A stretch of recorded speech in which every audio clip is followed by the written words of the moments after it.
Yo, what's good, everybody? It's your boy V Moss. Welcome to another episode of Neptunes Sunday.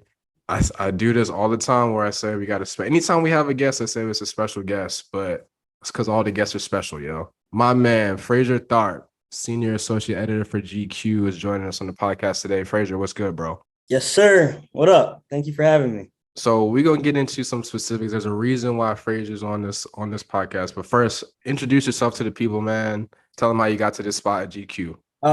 Yeah, man. So I'm basically the entertainment editor. It's like it says like associate editor because of like fucking just corporate internal structures and shit. But essentially, what it is the entertainment editor. So that means I run the whole section that oversees music, movies, and TV coverage on the website, and sometimes in the mag too. But it's chill, man. It's been a long road. I started at Complex when I was still in college, actually. So like 10 years ago. And I pretty much stayed there for a while, and it was a really great place to just come into your own. And they let me do so much shit and try so much shit that a lot of other places wouldn't. And then, GQ came calling around a certain time, and it just made sense to leave and try to take that next step. So yeah, for sure. What are we doing? So the year's almost over. What do you think is your favorite or the biggest moment that you guys have worked on in your role at GQ this year? Biggest thing that I worked on, and biggest thing we've done that you personally have been involved with? Oh, I mean, I think our future cover was sick. That's what my man Elliot Wilson. Elliot. Yeah, that was really cool. Obviously, like, I think people thought we were like trolling or just trying to get clicks with the best rapper alive thing, but it was nice to just come out there, and we just like to put a stamp on it. Like, we're not, why else would we be having Future on the cover if we didn't think his legacy was a little underrated? So for sure, a little hyperbolic as we shout that. And then thankfully, we did that whole story and cover without really hearing the album. So thankfully he came out and put like a #1 song of the summer smash up and shit to that's crazy. Yeah, that's crazy. That's crazy, man. Obviously, this being a Neptunes podcast, got to talk about the Chad Hugo feature from earlier this year. Oh yeah, that was also something that I was instrumental in. Like, I love that type of those are my favorite stories to do. Like, as an editor, like, I don't really write that much anymore, pretty much when I want to, which is never. But it's nice to just put something really special together and maybe highlight someone who wouldn't have been on GQ's radar if I wasn't there. And the crazy thing about that Chad shit is that we put ours out, and then like 2 to 3 weeks later, like a lot of other stories followed. So it looked like he was on like kind of a press run, which he was. But we've been sitting on that story for like 6 monto man, like wow, or longer. Like there was just a time where I was like, I just wanted to read that. Like, Chad wasn't doing anything. No one reached out to me. Like, I had to like dig up how to find Chad on his own without Pharrell, obviously, and shit. But we like, let's read like the definitive just Chad story. And then we just like held on to it for a while because there was no real rush to put it out. Right. So it's funny. It's just funny that it looks like he was like going on a run where literally I was just randomly thinking one day, like, what's Chad Hugo up to? Yeah, that's dope to hear because, like you said, it was a random, very rare press run from Chad around the same time. Like, I remember watching the interview he did with Rosenberg, I think, on Hot 97, and it just felt like awkward. Like, it just felt weird. Like, Chad was just doing it because someone told him to do it. It felt like I felt bad for Rosenberg because they felt like it was almost like he underestimated how awkward and how much Chad is in his own world. And if you don't know that and you're not around it and you're not really in the space like that, like, and you just think, well, Chad's coming, we're just gonna have a regular conversation. Like, that's not gonna happen. Like, that's what I think. That's like the part of my job I take the most seriously, like finding the right writer. Like, we put him with Jeff Mao, who's like a legend, a veteran. And I really overthink who's going to be the right person to pair with this artist and who's going to get the best story out of him. So humbly, I think we have the best like Chad interview out of that whole run, and it was a real pleasure to work on.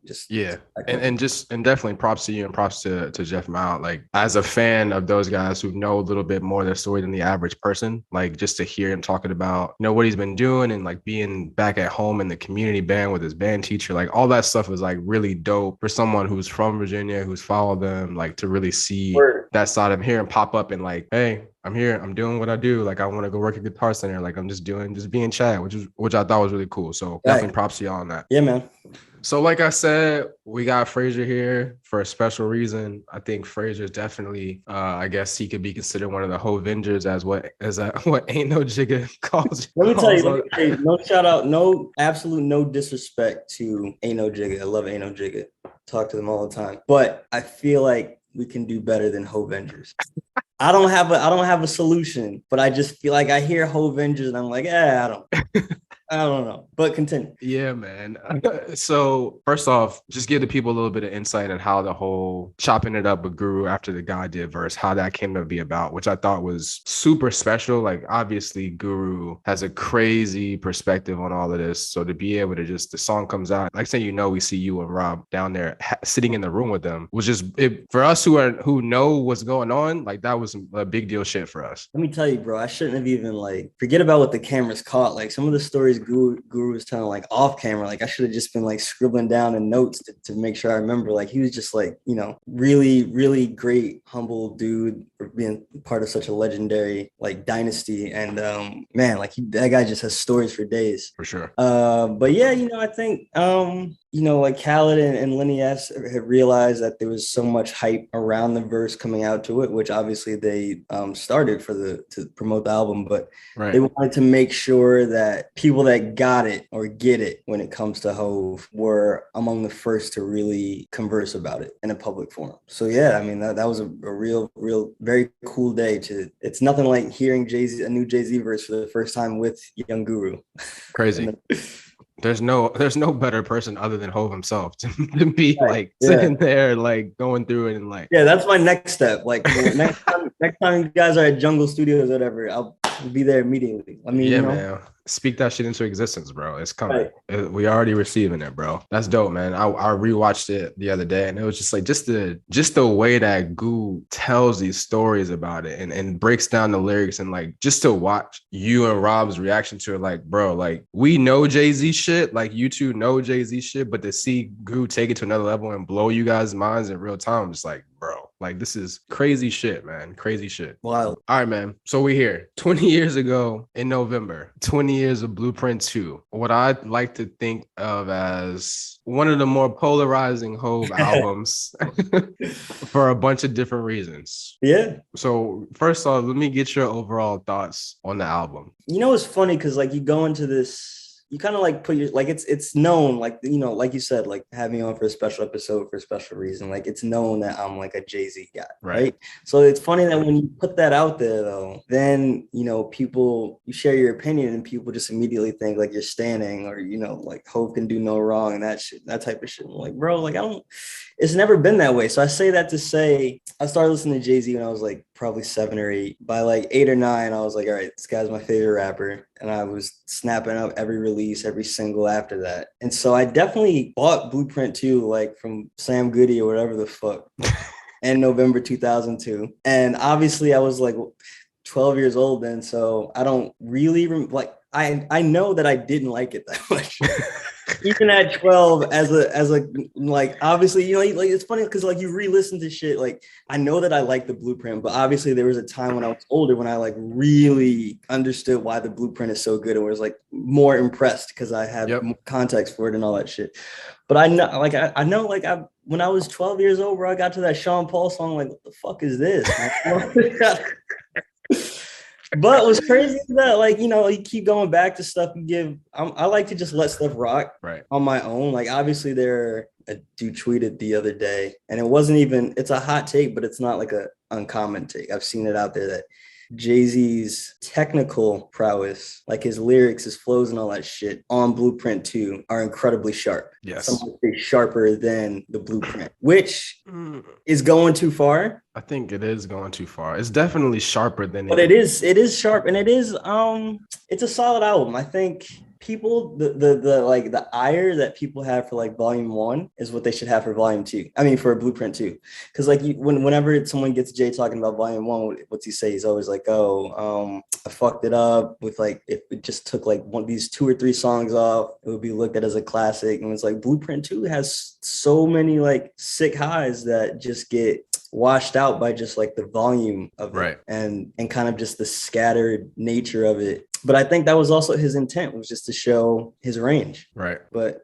it was an experiment. It's good to see Guru fall on the sword and take responsibility for it. He said him and hip hop gassed him up, gassed Jay up, and said, "You need a double disc because Biggie got a double disc and Pac got a double disc. Like you need the double disc." And I'm just like, like you said, there's some really dope moments. I think that they were being super aggressive. Like for example, you got a song with Lenny Kravitz produced by Heavy D, like that. And when you step back and you say, "Oh, that song's gonna be amazing," it's like, it's cool. I like that song. I like it too, but it's like it's not like I don't know, man. I just felt like there was a lot of good intention on some but like they both said, it's too many songs, man. Like at the end of the day, it's too many songs. I thought like you're trying to fill a certain slot, right? Because it's like right. two discs, they should both have at least 10 songs. So then I think what happens is like because you have so much room to play, then you're not editing as harshly as you are on an album that you're trying to keep to 15. Right. You're not as selective with the songs that or as critical as saying this one's gotta go. It's like I know we're gonna get to the Neptunes specifically later, but like a song like Nigga Please, like that's a crazy beat. The concept is kind of like a cutting room concept to me. Like that's something like they would have cut and then been like, bonus track maybe. Yeah, let's come back to that. Like I think the other highlight to me, I Meet the Parents is probably one of the best Hove storytelling songs, which I think is dope. A song that I think is really underrated from the album is The Watcher 2. I think Hove's verse on that is kind of like that's one of his best verses.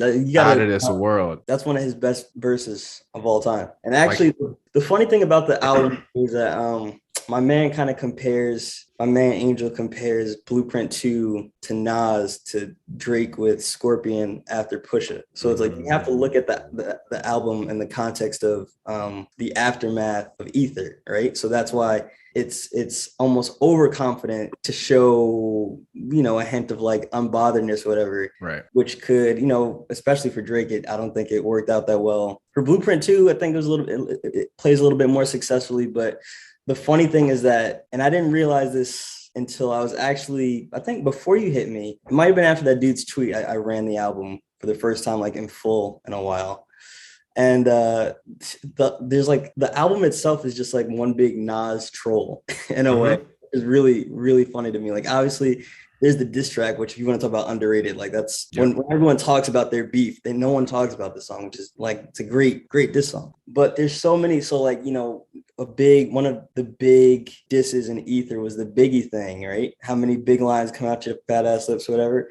And then he starts the album. Opens the album. With Faith on it. Yeah, and then the album's biggest single is a interpolated Biggie fucking line, and also Nas was like really obsessed with Rakim. I don't know if you remember, and had not done a song with Rakim, so that Watcher 2 made me think of it. It's like to have Rakim on the track. Like there are so many like little sub-level, subliminal, petty things that are on there that are like just really funny to think about in context. But it also, maybe if he wasn't thinking about that too much, he would have been focused on making a tighter album in different ways. You never know. But yeah, Hove is, like y'all talked about it with Guru, like Hove sees and hears all, right? He don't forget shit. So like it's funny you mentioned that, because it's like he sprinkles that little stuff here and there to make sure that the album, there's so much full, like even like Nas kind of called him like a misogynist on Ether, so I'm insecure, whatever. So he has bitches and sisters and all that shit. Like there are all types of different little responses out there. Yeah, man. And you mentioned it too, like Blueprint 2, the song was definitely a nice bow to wrap up that beef and say, okay, cool, yeah, we're done here. Like this a subtle way, but like the bars that he let out on that one were just, is it Ujiwali or is it one mic? Like hard. Come on, man. Like, come on. Hard. All right, let's get into the Neptunes.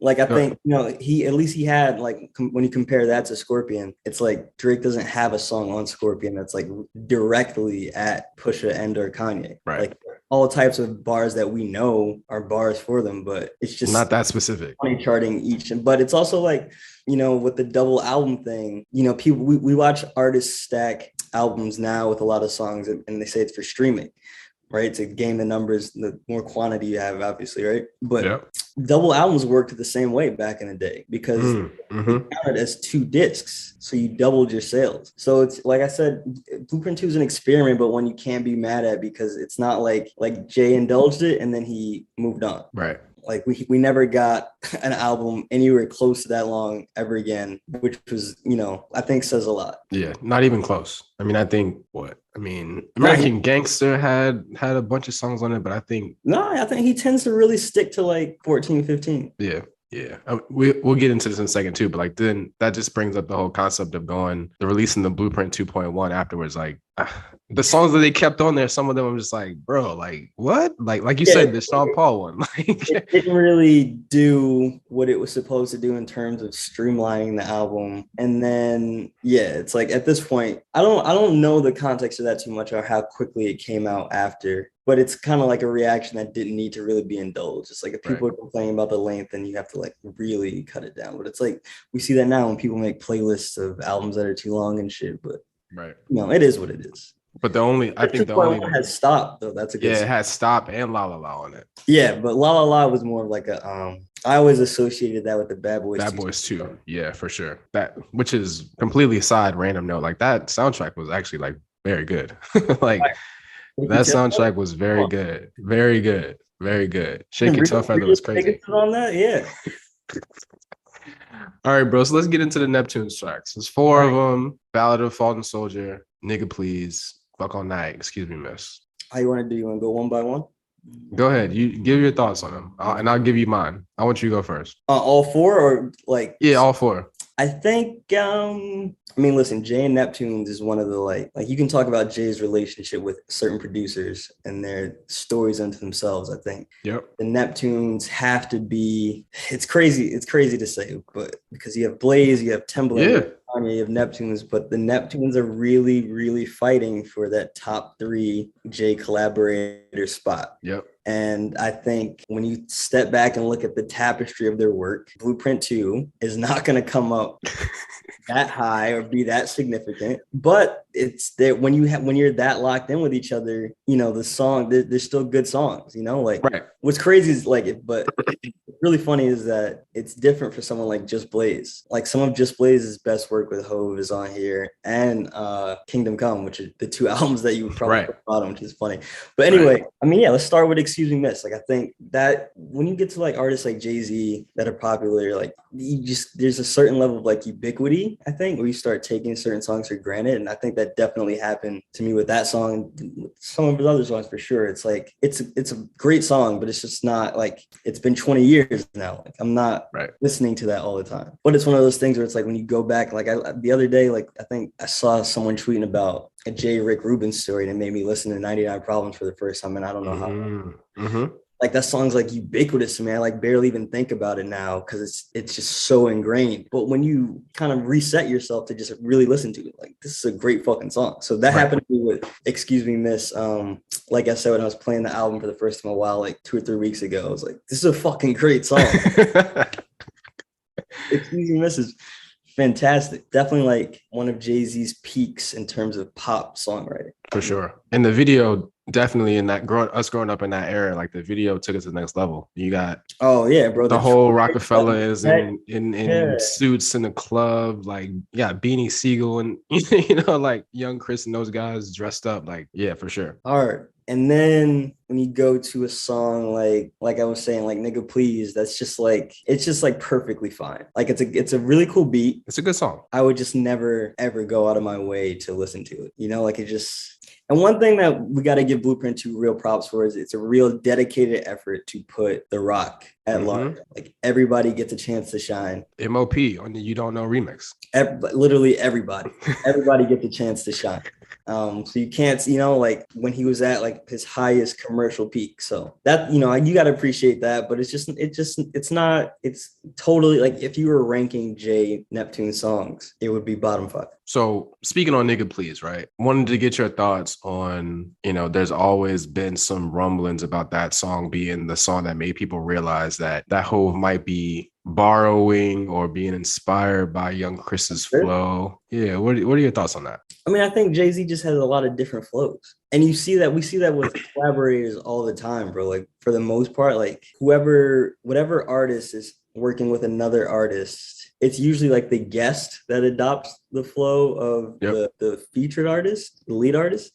But yeah, I mean, I think the Young Chris flow is just one that worked out for Jay-Z in a while, but it's also not it's not like the most distinct flow where you could like really call him like a thief for it. Right, right. And I don't think anything he did like shine blocked Young Chris. You No. know, it's just a very like let's give credit to Young Chris for creating like a very sturdy flow to ride most of that production that they were rocking out. You know.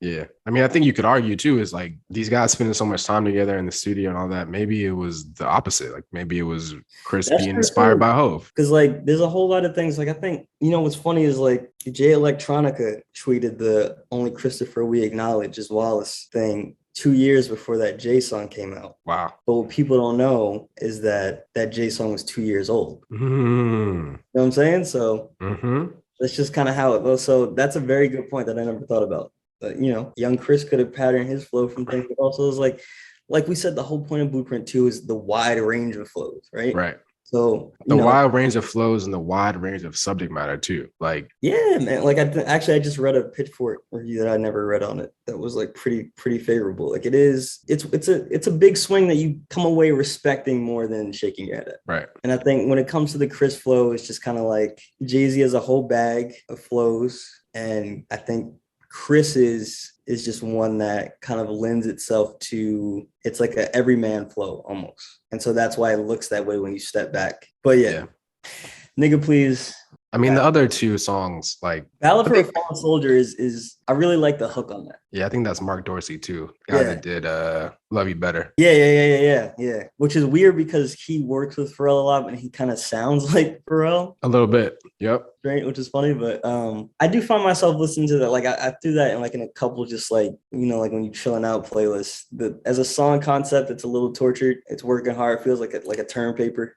You know? I mean, at the timing, right? Like it's right after 9/11, right around Iraq War. Like Jay-Z, again, we just said wide flows, wide subject matter. He's trying to step into the politics game and give us some social commentary, which he actually has done okay in more recent work. But like, I think with artists like him who are not quote unquote like conscious or whatever, it always comes off better when they're saying like there are Jay-Z lines that are they're just like lines, right? But they'll be packed with a lot of social commentary when you get just the meaning of it, or just like, and it's not even like the craziest like entendre thing. It's just like a really slick line that holds a lot of weight. Right. And I think that always works out better for those dudes than when they try to attack a whole song from that thing. And you can it's a good song, but you can feel the work. Right.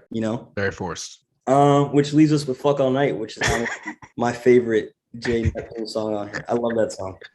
That's a song that 12-year-old me probably liked, and I fuck with it now. And obviously, again, like you talk about like being removed from that adolescence and coming into an adult, and the context of that moment for adults and the broader thing. I get it. I get why people would blanch at a Jay-Z song like that. But for me, like it has like a real like I've been trying to think about what like subgenre of pop it reminds me of, but it has like some kind of like 70s swing to it that's just like funky, but like and I get you don't want the nigga that made The Evils rapping about this shit. I get it, but it's chill, like it's harmless, bro, and it's funny. Like I like Player J.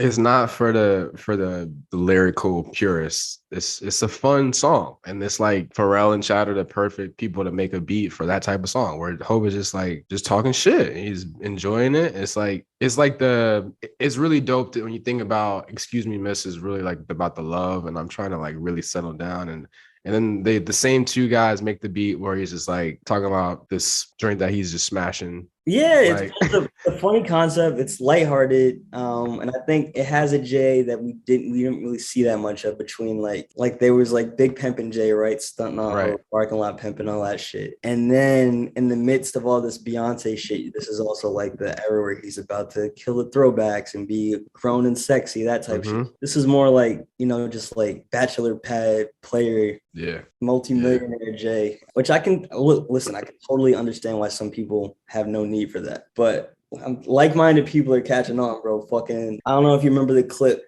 last year, Carl Cherry was asking Tyler the Creator his top 5 Jay-Z songs, and Fuck All Night made the cut, which is like the most Tyler answer because these For are the sure. Neptunes beats that Tyler gravitates Loves. to recreate himself. So Yeah. it's not even trolling. Like it's a genuine answer, and it's definitely not my top 5, Right. but it's a very good song. And I think, after a while, and also like after like now, right? Like I can see the album dropping then and niggas being like, what the fuck? But it's like he's gone. Like, dude, that was 20 years ago. That's fucking Right. crazy. And look at everything it's not like that was the beginning of the end, like Right. he's He's gave still here. more classic albums, more classic verses. Like it's fine to listen to Fuck All Night. Like Yeah, man. it's not a demon. He's not still trying to make that same song now at 52 years old. It's okay. It's No, but I feel like I have a really good encyclopedic knowledge of unreleased Jay songs that he's talked about. And there was around Blueprint 3, him and Kanye and Mr. Hudson made a song called She's Like That All the Time. Which I always wondered what that sounded like. It gave me kind of like Fuck All Night type shit vibes, but they'll probably never put that up. Yeah. But I'm sure they're more like that. So do you think that it's possible, like if you were to cut this album in half, 12 to 13 songs, could it be considered a classic Jay-Z album? Yeah, of course. You know what the craziest song I hear is? For one, I think I Did It My Way. I don't like that song, but I think it's really hampered by the fact that they had to use Paul Anka instead of Frank Sinatra. But then like there's certain like Show You How is like sneakily one of the best Jay songs. Like that's like, you don't drive X5s. We give them the baby mamas. That's like people know that line, but I don't think the song gets its full respect. Like that's a very disrespectful, stunting, crazy song. Yeah, man. So that came out. I'm a little bit older than you.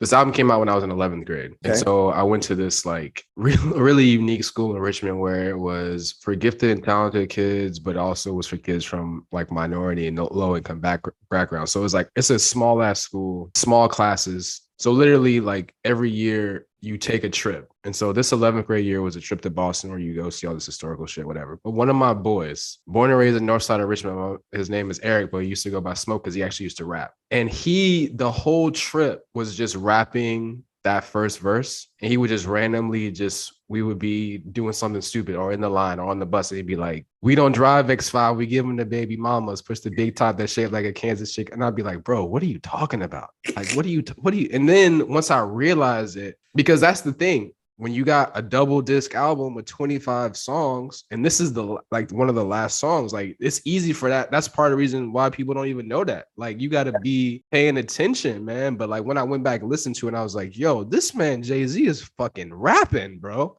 Like he is rapping on that. So actually there's a fallacy about the Blueprint 2 that I always hear, which is like, people used to always say The Gift is kind of whack because it was the more poppy shit and The Curse is hard. But The Curse has some hard shit on it, but it probably has the most skips. I think without getting into the weeds of it, right? I think you keep most of The Gift. Right. Except the Sean Paul song, which would be locked in a fucking iron cast and thrown in the river. And I really don't like The Bounce and I Did It My Way are just not like The Bounce is historic for Kanye, but at the time it was a good record. But it's like he has like a Shrek 2 bar in there. Like it's not right. You're a monster. Yeah. Nah. Then I think you keep like Diamond Is Forever is hard. Bro. Guns N' Roses, that's another one where I get why people don't like it, but it doesn't bother me. I think you definitely strike Nigga Please, Too Many Hoes. I have a crazy disrespectful take. And actually What They Gonna Do Without Sean Paul is fine. But I have a crazy disrespectful take. It hurts my heart to have to admit this, but I never liked As One. Yeah. The sample is good. I just think they didn't really show up or dance on it. Like the way it just doesn't come together for me. Yeah. So I actually spent some time and I made my own version of a classic beat, Blueprint 2. And we disagree on a couple songs. And I do agree, like with what you said about the fallacy of The Gift being poppy and The Curse being hard. Like there's songs on The Gift that you gotta keep.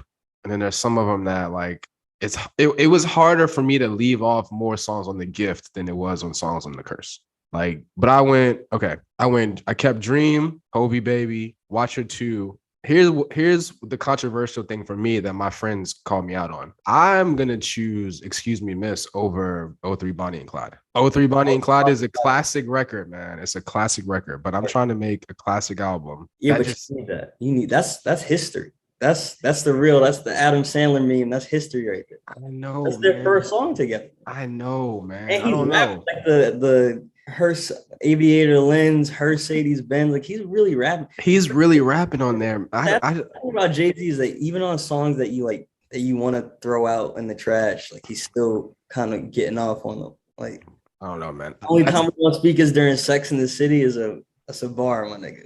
You convincing me. I definitely Burberry to swim. I definitely recognize like the Don't let greatness the of it. necessary occur. I I think don't know, man. you inspired me to make a playlist. I'm gonna try to make a playlist on my own. I just again, I think a lot of it too from my lens is me being a fan of Neptunes and me doing this stupid podcast, right? Like I listen to Neptune shit all the time. So like, Excuse Me Miss sticks with me and pops up in my ears more than '03 Bonnie and Clyde has. And you know, like part of it, not to go on a tangent about my guy from Chicago, Mr. West, but like I'm not really listening to stuff produced or rapped by him that much anymore. So like because he is showing his ass. Yeah, because he's showing his ass. I mean, when stuff comes up, I listen to it and I like it. I just haven't really like. Part of it has been a combination of that, but part of it has been related to the music that he's put out and me not really feeling that. Like if you with the new stuff that's coming out, it's not like, oh, I gotta listen to it. You know what I'm saying? The new stuff is not great. It's definitely not as good to. If you're gonna act an ass, you got to put out classic shit. You're right. You gotta back it up with the best shit ever.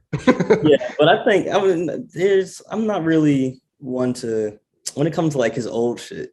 I think classic is classic. Classic is classic for sure. Well, I'm just saying that it hasn't. I'm not listening as You're much. Going out of your way to listen to. I got an old Kanye playlist on my phone, and I might come back to it maybe once or twice a year, depending on what's going on. But I kept. And I want to get your opinion on this. I kept All Around the World and got rid of Poppin' Tags. No, absolutely not. Absolutely not. All Around the World is a good song. It's another one where it's like on a 15-track album, might not make the cut, but it's perfectly fine, inoffensive. Poppin' Tags is one of his best, bottom tier. Right. Great verse. Right. You know what I mean? Like, if you're ranking Jay-Z verses, obviously Poppin' Tags doesn't maybe count the top 50. But it's like he's like really rapping. He's really rapping. But and to me, and part of the reason like an Outkast song, like is Sleepy Brown on the hook. Yeah, Sleepy Brown, Killer Mike, like Twister. Yes, that's a good song. It's a good song, but I'm trying to like, and when I went back listen to it, I was like, if I'm trying to make a classic Hove album, like you just said, that's a dope like collaborative. Put that on Outkast's album, like. But I loved it. Like, and I still love it. But when I'm trimming it down, I felt like All Around the World was. That's because you're not used to. Hove doesn't really have guests like that. Right. That's the thing where this song stands out. So right, you get one verse from him, and then it becomes an Outkast song. I get what you're saying. Right. Yeah, for sure. But that's all I had from The Gift. Okay. So then I went Diamonds Are Forever. Like, listen to that song last night. I was like, yo, that verse. Oh yeah. He's a menace. You can never be a tenant. I'm like, what's a young nigga? Like that whole like set right there. I was born in a city where the skinny, like, dog. He went crazy on Diamonds Are Forever. Diamonds is forever. He said, I snatched purses, I persevered. Yo, what did he say? Because I'm dark skinned, don't make me call dude with the fro. Don't make me bring Sharpton in it or dude with the fro from the Rainbow Coalition. Like, I'm a victim of a single parent household, born in a mousetrap. Like, what are you talking about, bro? He's rapping. All right. I liked As One. Okay. Part of that is, and you said something about this earlier in terms of like the Jay-Z collaborators, right? I look at this as like Blueprint was Kanye getting off. This was Just Blaze getting off. And like, just because it's on this album, a lot of that doesn't get as much love. And I thought the sample was good. I mean, my mom raised me on the Elements, so like that's probably got something to do with it too. But I thought it was okay. I wish that song did work for me. I'm very sad that it doesn't, but I have to, I also, and this is before I lived in Philly, I just love those Philly guys and their work individually and as a group, would say properly. Like Philadelphia Freeway is one of my favorite albums of all time. Like, so like just having an affinity for Free Beans, PD, and Chris, I think that's part of the reason why I like that song too. Word. So then I went Meet the Parents. I think we talked about that being a crazy story. Again, Just Blaze getting off somehow, some way is crazy. Beans, Jay, and Scarface. We should have gotten an album with the three of them. I think that would have been nuts. I think somehow, some way is great. Some people hate. I love that song. His the end of that is crazy. I think it's the first Jay-Z Maybach reference on Wax. Okay, I think you might be right. How did he end that? Like that 8 maniac cat strapped with gats. You can hate that. Face facts. You fake rap cats can't take back what I took back to the brook. Look, like skating on that. Crazy. All right. Blueprint 2. I kept nigga please, because we'll just chalk that up to your Neptunes. And then obviously we talked about Show You How, which is like just like, dude, that was why was that a bonus? That's nuts. Right. I didn't realize Ballad for the Fallen Soldiers, how the album ends, and Show You How is a bonus. That's actually crazy. Crazy. Show You How is absolutely just ridiculous raps. I think that's a great way to close the album. So yeah, man, go ahead, make your version. By the time we get this episode ready to go out, we compare. I think, and again, so let me pull this up while I'm thinking about it, so we can talk about the difference. All right, so Blueprint 2.1, Dream, Hovey Baby, Watcher, 03, and Bonnie and Clyde, Excuse Me Miss, All Around the World, and then they go Guns N' Roses, You Don't Know remix, Meet the Parents, Somehow Some Way, The Bounce, What They Gonna Do Part 2. Like, no. like it just, if the point of releasing this was to get those bonus tracks out, cool. The Stop was fire. I remember when Stop dropped, like that was a banger. I think the bonus, like I think it might have had that Punjabi MC remix on it too. Oh, that shit was a banger, bro. That's when like niggas don't really niggas disrespect Jay-Z just right now. Like, think about how many Jay-Z songs are rocking. Like, I wasn't even in the club, but I get it. Like, you know, like, bro, when Matt Beware should actually hit, that shit was crazy, bro. As soon as the beat dropped, you got the street. But I think, you know, the Blueprint 2.1 is just it's just a product of what you call it, just CD shit, just that era. If it was today, they would just make a playlist and then boost that. Call it a day. Fucking title or whatever, you know what I'm saying? Call it a day. All right. So would you consider Hove to be the best collaborator with the Neptunes? Yeah, I mean, I think another story Elliot and I did for GQ was Snoop, and Snoop said that it's him and Hove, and I think that sounds about right. I think obviously you have to put Pusha up there. Yep. And I was actually fortunate enough to tell Pharrell, I was talking to Pharrell for a story that I didn't write, but I just helped out on. And we were talking about Neck and Wrist. I told him how much that song meant to me and just like restored. It just felt like this type of era, like a 2001 to 2005 type Neptunes, just like grimy space future beat that we haven't heard Jay-Z on in a while. Like I miss, you know, Jay-Z has so many people that he works great with. And I think that he could make a full album with all of them, you know? And I think it's funny because like he gets like in pockets with people, which is really interesting. He gets obviously like Blueprint 3, Watch the Throne, it's very Kanye heavy. Magna Carta was very Timbaland heavy. Obviously the 444 is all No ID. Yep.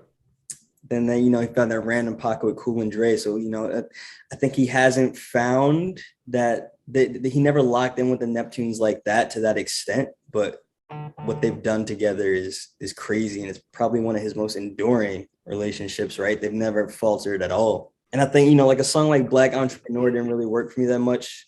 I've actually come around on it, but it's great to hear Neck and Wrist be like I said, like, you know, when those dudes try to make conscious or socially prescient records, you feel the effort a little bit more than when they just stunt and say something that's loaded. Right. And it was just great to hear Jay-Z on that specific type of Neptunes beat, just talking cat shit. Yeah, man. I think Entrepreneur was just like, it was, again, like you said, it had good intentions, but it was flawed. But if you go back and listen to it, I think that's the problem, is that after it came out, people just didn't go back to listen to it. But like flow wise, like Hove did what he does. It No, wasn't I wouldn't even say that. I think some of the lines are just clever because he's always gonna say right. clever shit. And then honestly, just like Pharrell repeating black man, just it kind of just beats you into submission. It's like, okay, I see this. This is genius. Yeah, Sure. man. So what? All right, maybe that might be your answer, but give me your best or your favorite or your worst or least favorite Jay-Z and Neptunes collab. I mean, best I think has to be the story of I mean, there's just no beating the story of I Just Want to Love You Mm-hmm. being made the night before and just like striking gold. I think, that's hard. Weakest, I don't know. Let me go through the line real quick. I had I really don't think I don't think I don't think they miss really. It's yeah. more just like My guy, I had my guy Niles Vernon on, and I told him that I thought that anything oh no, was the yeah, worst, yes, yeah, and he that's disagreed. And I was like, he was like the first person that I've ever talked to that didn't think that that was the worst collab between the like no, Neptunes and that song Hope. is horrible. That song is probably the worst Jay-Z song because that's a song where he's really not trying. Like earlier we were saying like even some of his weaker songs like the flow Right, is crazy or this has a crazy line or like they literally made that song at like in 30 seconds, I think. right. That song deserves some of the like. I think Sunshine gets a lot of negative That is energy, a fantastic song. but and I think some of that is undeserving. But anything deserves all of it. Like lazy Usher hook, lazy J bars, And lazy he keeps saying this Pharrell. for the strip clubs. I don't go to strip club that much, but that doesn't sound like a song that I would hear in the Nah. strip club. At least not the strip clubs that I've been to. Maybe I don't know. Yeah, that's a rare miss from them. But I would love to see Jay lock in with Pharrell a little bit more in the way that Pusha has goes to Pharrell for a very specific sound. Like, Yeah, Pharrell's obviously a very worldly guy and he can do a bunch of shit, but Pusha still wants clipped shit. And right. whatever Jay-Z is working on, whatever he puts out in the future, if and when he gets back in with the Neptunes, it would be cool to just see him. And, a great thing about Jay-Z is he doesn't chase, like he doesn't try to recreate, Right. which is good in the end run. But it would be nice to hear him on more neck and wrist type shit, talking that talk. Yeah, for sure. And for the most part, I mean, you get the vibes that Pharrell doesn't like to do that either. Like to go back and try to like redo something or chase the energy. Like he talks about that all the time. Like Yeah. he doesn't really remember, like doesn't like to go back and talk about that. So, that brings me to my next question. Like, what are your thoughts on these basically three different people's future, right? Pharrell slash Chad, them as the Neptunes, and then Hove. Like, what do you see or what do you feel is next for them? I mean, Pharrell and Chad, I think they go through phases of being locked in as they always were and being more on separate paths. Yep. I just think it's objective truth that they're stronger together. So I would like to see them continue to produce together. They have one of the most like titanic runs in pop history. So yeah, and then Jay, I think, like Jay has said, he'll never announce retirement again. He's not pressed. He doesn't want to make albums for the sake of making albums. Right. But I do think he is committed. Like people always give him businessman shit and that type of shit, but the guy loves to rap, and I think in some ways something like the Khaled verse scratches the itch, and in some ways the response to it, which was obviously a little bit overhyped. We want to be honest, a little bit overhyped. It's not like I think he's rapping harder on the Written Testimony album Mm-hmm. than this verse, but it's a great verse. So I think the response, like he scratched the itch. Yeah, he got his State of the Union thing out, and but the response might gas him up to hopefully. I don't know. Jay-Z could have an album ready to drop tomorrow, Yeah. but then it doesn't make sense to those guys think of everything in like chess moves too. It's like why would he drop the album while Beyonce's still doing her thing? Right. Yep. So they're just in different spaces right now. We'll never get that one project a year run from ever again. But I think it's kind of like Pusha says too this year. Like they're redefining what it means to be an older artist. Right. I think Jay-Z Yeah. will continue to pop up and do whatever he wants. what he wants when he wants. And, like I said, the Neptunes are just one of many collaborators that really bring out, everyone I think brings out like a different side of him. Yeah.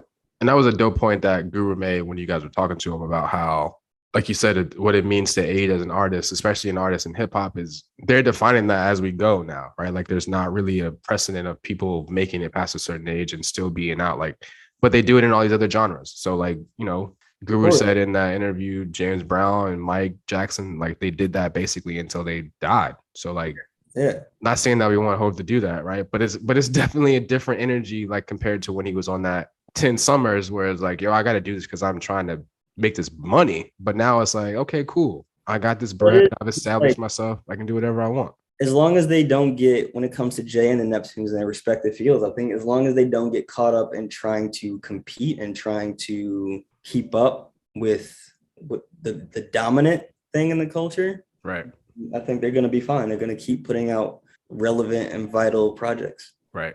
And just being self-aware to know who is relevant too, right? Knowing your audience and knowing that you're not going to measure success of this song or this project because it's on the radio or because it's like you're doing Power or whatever, Fact. like, Power or whatever festival show or whatever. Like, no, like we good. I'm gonna do this because I feel it. I believe in it. And the people that's gonna feel it is gonna believe it. And whoever don't, it's cool. I'm good. But I do think they're at their best when they push themselves, right? Like they are, first of all, they're comfortable, they're familiar, they're friends for however, like 20 years at this point. Yeah. So it's like the story, like I remember writing a piece about Magna Carta. It's like a song like BBC was a song they just created because they were all like in the room, and they're just like, let's make a song, which I find that song inoffensive. But it's like, I think when you're too familiar, you have to remember to push yourself too. Right. Like let's take it to the next level. I think Blue Magic is an underrated J Neptunes.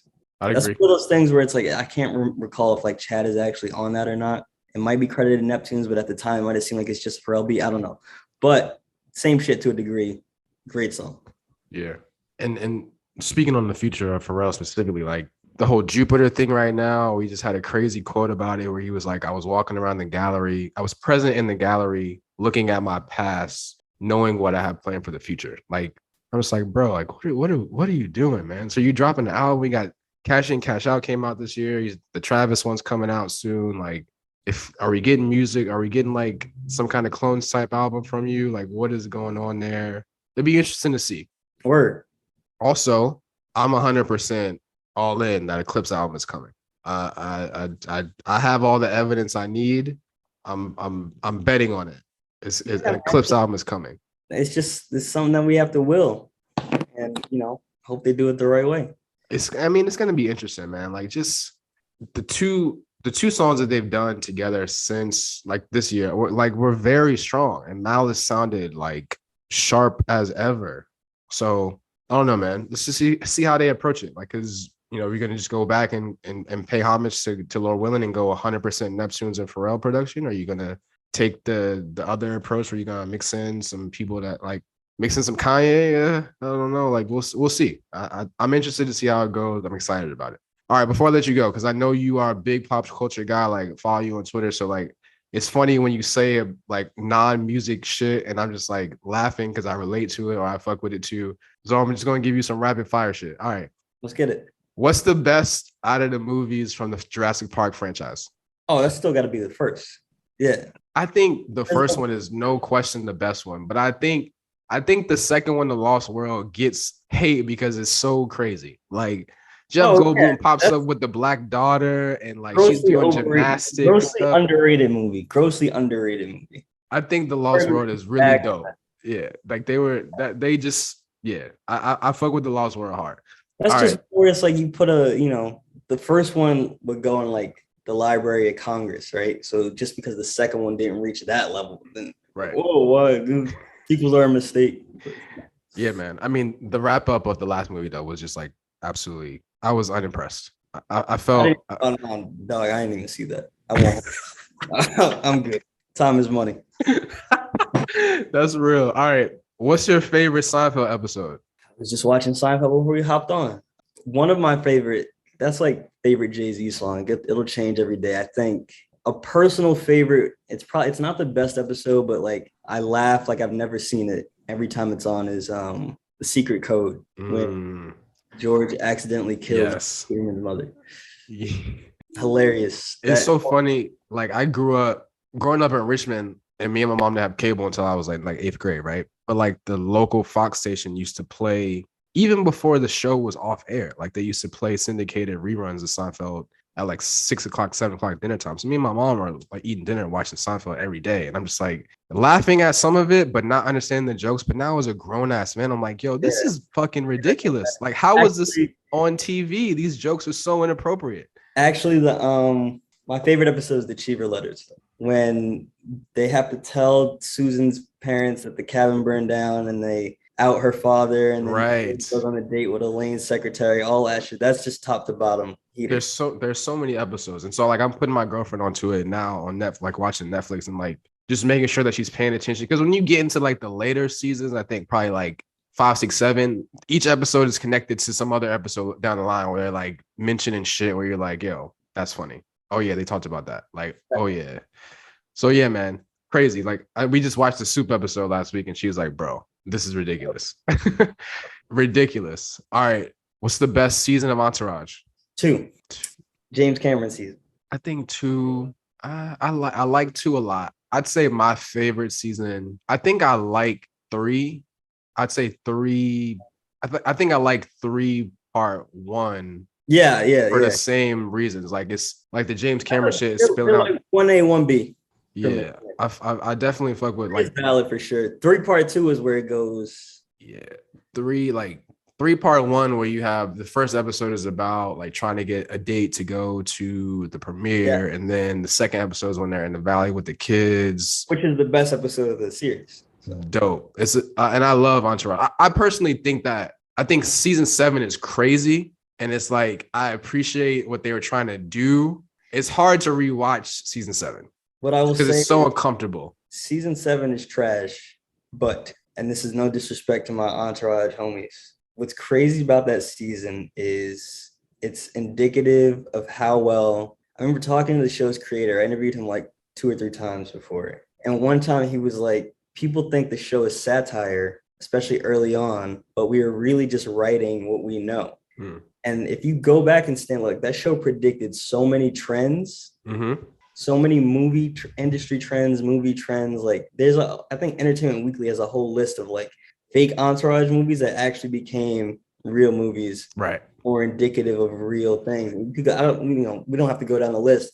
But what I will say about season 7 is that even though I don't enjoy that season, it's really crazy to me. I was thinking about this the other day that Ari basically gets canceled, or like in a Me Too-esque situation, pretty much 10 years before any of that was in popular lexicon. So I had never thought about that, but that's fucking crazy. That's real. The show doesn't because it's so bro-y, people don't give it its intellectual credit in terms of just Hollywood. Like Hollywood is a very dumb place, so maybe it doesn't seem that intellectual, but it's written by people that really understand the nuances of the industry more than they're given credit for. That's what I'll say about season 7. Yeah, for sure. That's definitely a dope perspective. I mean, I think for me, I always come back to it just for the sake, like the bro-y part of it is why we love it though. Like just the not the like ignorant bro-y part, but like just the camaraderie of having people, like if you have friends who you've known for a long time that you actually like genuinely fuck with, like, of course, could you imagine having them around when one of us is ascending to these crazy heights and being able to like do cool shit and everyone be around, but also everyone know their role and kind of grow into it. I think that's a really dope part of why I love the show, just to see them all go through the different phases, from E stepping out on his own around season 6 and like even Turtle getting his money on, and like it's I do agree, like season 7 is rough, but shout out to Scott Benner.